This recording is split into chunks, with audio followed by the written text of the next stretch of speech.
السلام علیکم ورحمۃ اللہ وبرکاتہ۔ میرے انتہائی قابل احترام بزرگوں، عزیز دوستوں، ہمارا آپ کا ایک موضوع چل رہا ہے حج کے مہینوں میں، حج کے متعلق، بیت اللہ کے متعلق کچھ باتیں آپ حضرات کی خدمت میں پیش ہو رہی ہیں، اور اللہ جل جلالہ نے ہم پر کرم فرمایا ہے، اور یہ اللہ کا احسان ہے کہ ہم مسلمان ہیں، اور مسلمان ہی حدود حرم میں جا سکتے ہیں، مسلمان ہی حدود حرم میں جا سکتے ہیں۔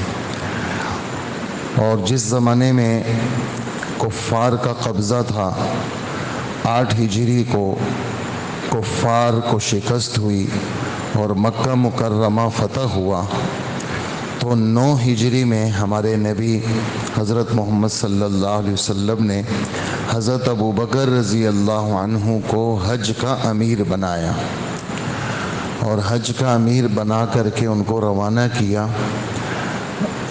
کچھ مصلحتوں کے لیے۔ ان مصلحتوں میں سے ایک مصلحت یہ تھی کہ ابھی مکمل طور پر بیت اللہ مکہ مکرمہ مشرکین سے خالی نہیں ہوا، تو برات کا اعلان کرنا تھا۔ برات مانے بیزاری کا اعلان۔ براءۃ من اللہ ورسولہ، سورہ توبہ کی پہلی آیت، یہ کافروں کو سنانی تھی۔ مکہ مکرمہ میں جو لوگ مسلمان ہو گئے وہ تو ہو گئے، لیکن بہت سارے لوگ مسلمان نہیں ہوئے، اور اسلام جبری مذہب نہیں ہے کہ جبراً کلمے کو آدمی قبول کرے، اور مذہب میں جبر نہیں ہے۔ تیسرا پارہ آیت الکرسی کے بعد والی آیت، لا اکراہ فی الدین، مذہب اسلام میں کوئی کسی کو جبر نہیں کر سکتا، جبراً کلمہ پڑھو، اس لیے کہ ایمان کہتے ہی اس کو ہیں کہ دل سے آسمانی باتوں کو سچا ماننا۔ اگر جبراً کسی کے دباؤ سے کلمہ پڑھا، دل میں نہیں ہے، تو وہ مسلمان بھی نہیں ہے۔ تو بیزاری کا اعلان کرنے کے لیے حضرت ابوبکر کو بھیجا۔ خیال آیا کہ دستور ہے اس زمانے کا کہ جو بڑا ہو اس کا کوئی وہ خود اعلان کرے، یا اس کا کوئی قریبی گھر کا آدمی اعلان کرے۔ باہر کا آدمی چاہے جتنا قریبی دوست ہو، اس کے اعلان کو وقعت کی نظر سے نہیں دیکھا جاتا تھا، تو آپ نے اس بات کے لیے کہ یہ برات کا اعلان حضرت علی کریں گے رضی اللہ عنہم، ان کو بھیجا۔ جب یہ پیچھے سے ان تک پہنچے تو حضرت ابوبکر رضی اللہ عنہ نے فرمایا کہ اللہ کے رسول نے آپ کو امیر بنا کے بھیجا ہے، تو پھر میں امیر نہیں ہوں گا، آپ ہمارے امیر ہوں گے۔ انہوں نے کہا نہیں، حج کے امیر تو آپ ہی ہیں، مجھے تو بھیجا ہے کہ میں صرف یہ برات کا اعلان کروں گا۔ خیر، تو ان مصلحتوں میں سے ایک مصلحت یہ بھی تھی کہ براءۃ من اللہ ورسولہ، کہ اللہ کی طرف سے بیزاری کا اعلان اور اللہ کے رسول کی طرف سے بیزاری کا اعلان۔ کن کے سامنے؟ مکہ کے کافروں اور مشرکوں کے سامنے۔ یہ اعلان ہے کیا؟ فسیحوا فی الارض 4 اشہر، اس سرزمین مکہ کے اندر، حدود حرم کے اندر 4 مہینے تک رہنے کی گنجائش ہے، 4 مہینے تک رہنے کی گنجائش ہے۔ 4 مہینے کے اندر اگر کلمہ پڑھنا ہے تو بہت اچھا، اور اگر 4 مہینے میں تم حدود سے باہر نہیں نکلے تو پھر تمہیں تلوار سے قتل کر دیا جائے گا۔ اور پھر یہ ساتھ میں یہ سب قرآن کی آیتیں ہیں، ساتھ میں یہ آیت اسی پہلے رکوع میں، سورہ توبہ کے پہلے رکوع میں یہ والی آیت بھی ہے کہ فَإِذَا انْسَلَخَ الْأَشْهُرُ الْحُرُمُ فَاقْتُلُوا الْمُشْرِكِينَ حَيْثُ وَجَدْتُمُوهُمْ وَخُذُوهُمْ وَاحْصُرُوهُمْ وَاقْعُدُوا لَهُمْ كُلَّ مَرْصَدٍ فَإِن تَابُوا وَأَقَامُوا الصَّلَاةَ وَآتَوُا الزَّكَاةَ فَخَلُّوا سَبِيلَهُمْ۔ تو اگر 4 مہینے گزر گئے، اب ان کو چھوڑنا نہیں ہے، پھر ان کو قتل کرنا ہے، اور اگر یہ توبہ کر لیں کفر شرک سے، تمہارے ساتھ نمازیں شروع کر لیں، اللہ کے نام پہ خیر خیرات شروع کر لیں، تو پھر آپ نے ان کو چھیڑ چھاڑ نہیں کرنی۔ اور اس سے اگلے رکوع میں فرمایا کہ اگر یہ توبہ کر لیں فَإِخْوَانُكُمْ فِي الدِّينِ، اب یہ تمہارے دینی بھائی بن جائیں گے کلمے کی وجہ سے۔ مجھے صرف اس بات کو بیان کرنا ہے کہ یہ جو مکہ مکرمہ کے حدود ہیں یہ صرف مسلمانوں کے لیے ہیں، اور یہ مسلمانوں کا بہت بڑا اعزاز ہے، اور آج بھی یہ بورڈ لگے ہوئے ہیں، اور کہ وہ راستے جو راستے مسلمانوں کے لیے ہیں ان راستوں پہ مسلمانوں کا جو ہے وہ بورڈ ہے، اور جو کافروں کے راستے ہیں سرخ رنگ کا راستہ بورڈ الگ ہو جاتا ہے کہ غیر مسلم وہ اس راستے پہ جائیں گے، مسلمان اس راستے پہ نہیں جائیں گے۔ تو اب آدمی اس راستے پہ جیسے گزرے اور وہ بورڈ کو پار کرے آدمی، تو دل کے اندر اس بات کا احساس پیدا ہوتا ہے۔ ہمارے ایک عرب دوست تھے وہیں سعودیہ میں، ان کے ساتھ ان کی گاڑی میں طائف سے آنا ہو رہا تھا، تو جب یہ جگہ آئی کہ جہاں پر یہ لکھا ہوا تھا کہ مسلمان جائیں گے، تو انہوں نے بلند آواز سے کہا الحمدللہ الذی جعلنا مسلمین، اے اللہ آپ کا لاکھ لاکھ شکر ہے کہ آپ نے ہمیں مسلمان بنایا، جبھی تو ہم حدود حرم میں داخل ہو رہے ہیں۔ آپ نے ہمیں مسلمان بنایا جبھی تو ہم حدود حرم میں داخل ہو رہے ہیں، اور یہ تو اللہ کا کرم، اللہ کا احسان، ورنہ تو یاروں کو کب جانتے تھے ظالموں بے داد ہم اللہ کو کہاں جانتے تھے۔ یہ تو اللہ نے اپنی پہچان کروانے کے لیے اپنا ایک مرکز آسمان سے اتارا ہے۔ اسی وجہ سے یہ حج عمرے کے جو اسفار ہیں اس میں زیادہ تر جو چیز آدمی کی طبیعت پہ حاوی ہونی چاہیے وہ کیا ہونا چاہیے؟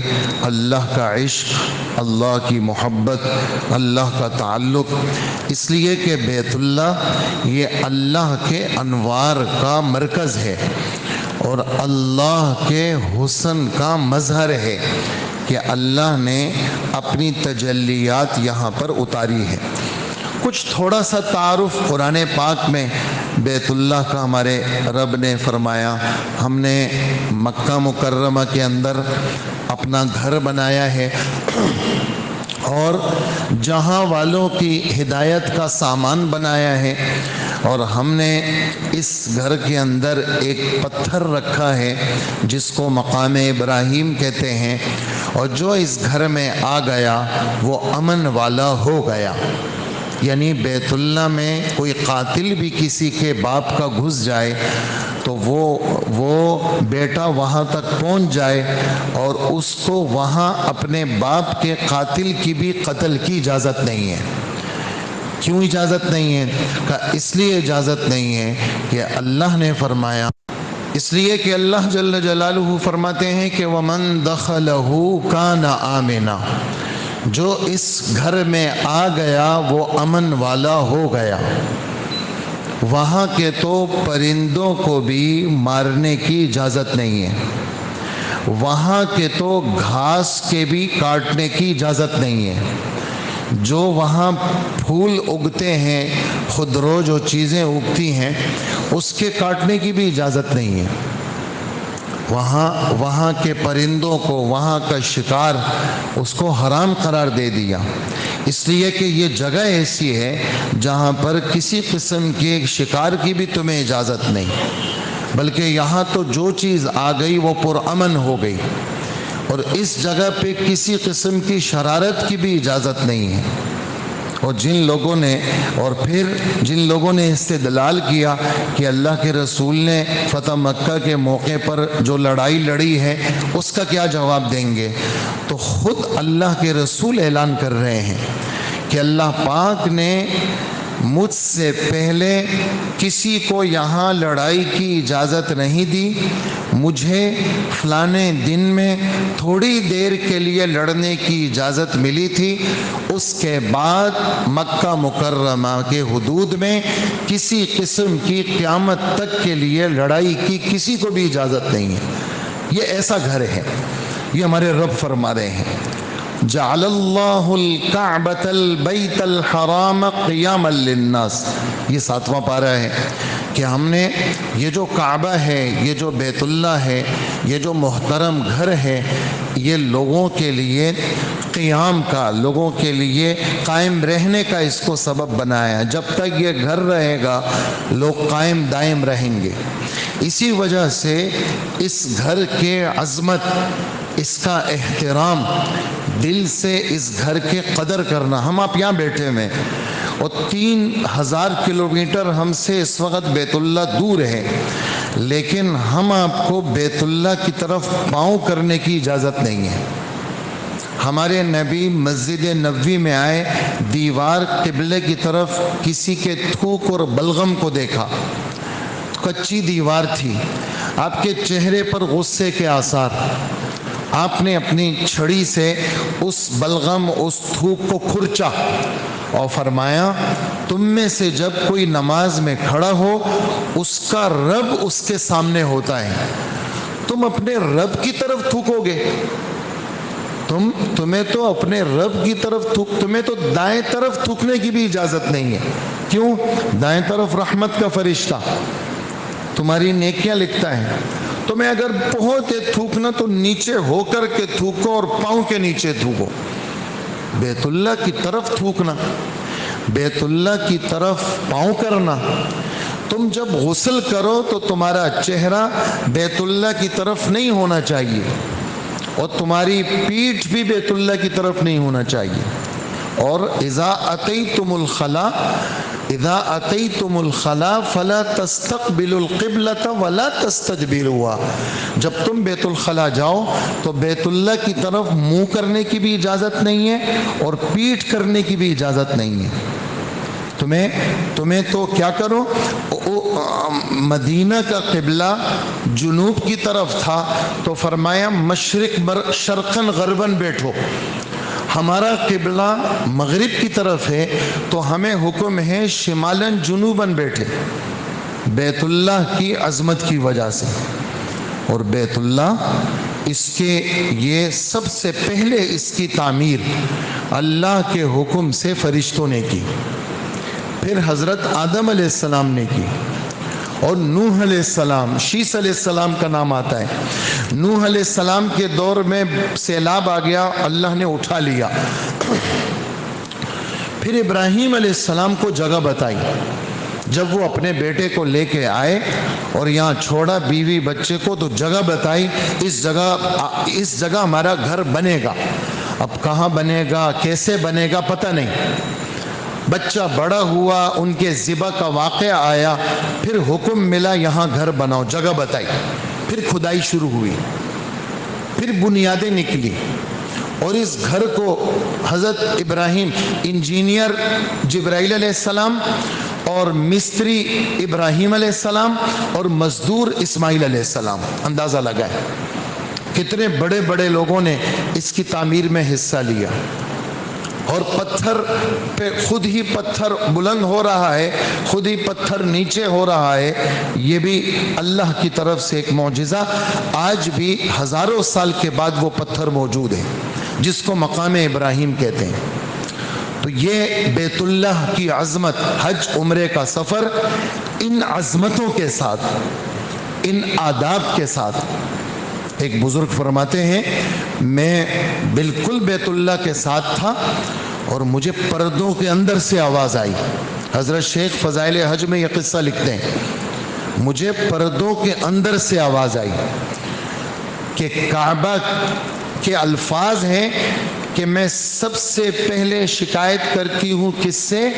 اللہ سے، اور پھر جبرائیل سے، کہ یہ جو لوگ میرے ارد گرد طواف کر رہے ہیں، ان کو چاہیے یہ فضول حرکتوں سے بچیں، فضول باتیں، فضول حرکتیں، ہنسی مذاق، میرے ارد گرد طواف کرنے والے فضول حرکتوں سے بچے، ورنہ میں ایسا پھٹوں گا کہ ان میں سے ایک بھی نہیں چھوٹے گا۔ یہ گھر تو بہت کتنی مشکلوں سے آدمی وہاں پہنچتا ہے، تھوڑا تصور اگر آدمی کرے کتنی مشکل اور کتنے جتن کے بعد جا کر کے پہنچتا ہے، اور یہ بات طے شدہ ہے کہ پیسے سے نہیں جاتا آدمی، یہ بات فضول ہے کہ جس کے پاس پیسہ ہے وہ حرم جاتا ہے، بلکہ جس کو اللہ لے کے جاتے ہیں وہ جاتا ہے۔ تو یہ جو بیت اللہ ہے یہ تو عظمت کی جگہ ہے۔ اور حضرت شیخ نے لکھا کہ ایک آدمی طواف کر رہا ہے اور ایک عورت کے پازیب پہ اس کی نظر پڑی، اس کو دیکھنے لگا تو اس بیت اللہ سے ہاتھ نکلا اور اس کو ایک زور سے تھپڑ مارا اور اس کی آنکھ ضائع ہو گئی، اور کہا کہ ہمارے گھر کا طواف کرتے ہو اور ہمارے غیر کو دیکھتے ہو، اب اگر ایسی حرکت کی تو اس سے زیادہ خطرناک بدلہ لیں گے ہم سے۔ تو یہ بیت اللہ یہ عزتوں کی جگہ، عظمتوں کی جگہ، جس کو ہمارے رب نے قبلہ بنایا، اور جس گھر کا طواف سارے نبیوں نے کیا۔ حضرت آدم علیہ السلام کے بارے میں ہے کہ وہ ہندوستان میں رہائش پذیر تھے، وہاں سے پیدل آ کر کے انہوں نے 40 حج کیے ہیں حضرت آدم علیہ السلام نے۔ حضرت آدم علیہ السلام سے لے کر محمد الرسول اللہ صلی اللہ علیہ وسلم تک سب نبیوں نے اس گھر کا طواف کیا ہے، اس کا سارے ولیوں نے طواف کیا، سارے قطب نے طواف کیا، سارے ابدال نے، سب بزرگوں کے قدم وہاں لگے ہیں، اور سب نے باادب ہو کر کے طواف کیا۔ تو یہ گھر یہ عظمتوں کا گھر ہے۔ اس سلسلے میں یہاں کے آداب ہیں، اور اس کی عظمت کو لے کر کے جب بھی جائے آدمی، اس سال حج پہ جائے، عمرے پہ جائے، جب بھی جائے، یہاں کی عظمت، یہاں سے دور رہ کر کے بھی وہ لوگ عظمت رکھتے ہیں۔ حضرت مولانا حسین احمد مدنی رحمت اللہ علیہ، ان کے بارے میں کہ 8-9 ذی الحجہ کو کسی نے خوشبو پیش کی تو خوشبو لے لی اور لگانے لگے، اور ٹھنڈا سانس بھرا، کہنے لگے کہ آج عشاق خوشبو سے روک دیے جائیں گے۔ بیٹھے ہوئے ہیں ہندوستان میں اور یاد کر رہے ہیں بیت اللہ کو، بیٹھے ہوئے ہیں ہندوستان میں اور یاد کر رہے ہیں بیت اللہ کو، کہ آج لوگ احرام باندھ کر کے منی جائیں گے، اب خوشبو لگانا بند ہو جائے گا جی۔ تو بیٹھ کر کے ادھر اور تصور ہے وہاں کا۔ تو بیت اللہ، اس کی عظمتیں، اس کی برکتیں، میں نے کچھ آیتوں کی طرف اشارہ کیا آپ کی خدمت میں، اور اب احادیث مبارکہ کا سلسلہ۔ حضرت عبداللہ ابن عباس رضی اللہ عنہما فرماتے ہیں کہ جناب رسول اللہ صلی اللہ علیہ وسلم نے فرمایا، اللہ پاک کی 24 گھنٹے 120 رحمتیں اس گھر پہ برستی ہیں، 24 گھنٹے رحمتیں برس رہی ہیں، 60 وہاں کے طواف والوں کو ملتی ہے۔ طواف اس کی تشبیہ نماز کے ساتھ ہے، اسی وجہ سے بے وضو طواف کی اجازت نہیں۔ اگر کہیں طواف کے بیچ میں وضو ٹوٹ گیا تو آدمی فوراً جا کے وضو کرے، جہاں سے چھوٹا ہے وہیں سے طواف شروع کر لے، بغیر وضو طواف نہیں کر سکتے۔ وجہ کہ جی طواف کی مشابہت نماز کے ساتھ۔ ایسے ہی طواف کے دوران بیت اللہ کی طرف چہرہ کرنا یا بیت اللہ کی طرف پیٹھ کرنا، اس کی اجازت نہیں ہے۔ طواف کے دوران باتوں کی اجازت نہیں ہے، کوئی مخصوص اذکار بھی نہیں ہے کہ آدمی کتاب لے کے کھڑا ہوا ہے اور جو ہے وہ پڑھتا ہوا جا رہا ہے کہ پہلے چکر میں یہ پڑھو، دوسرے میں یہ پڑھو۔ اس میں بھی شریعت نے ہمیں بند نہیں کیا۔ اپنا قرآن پڑھے،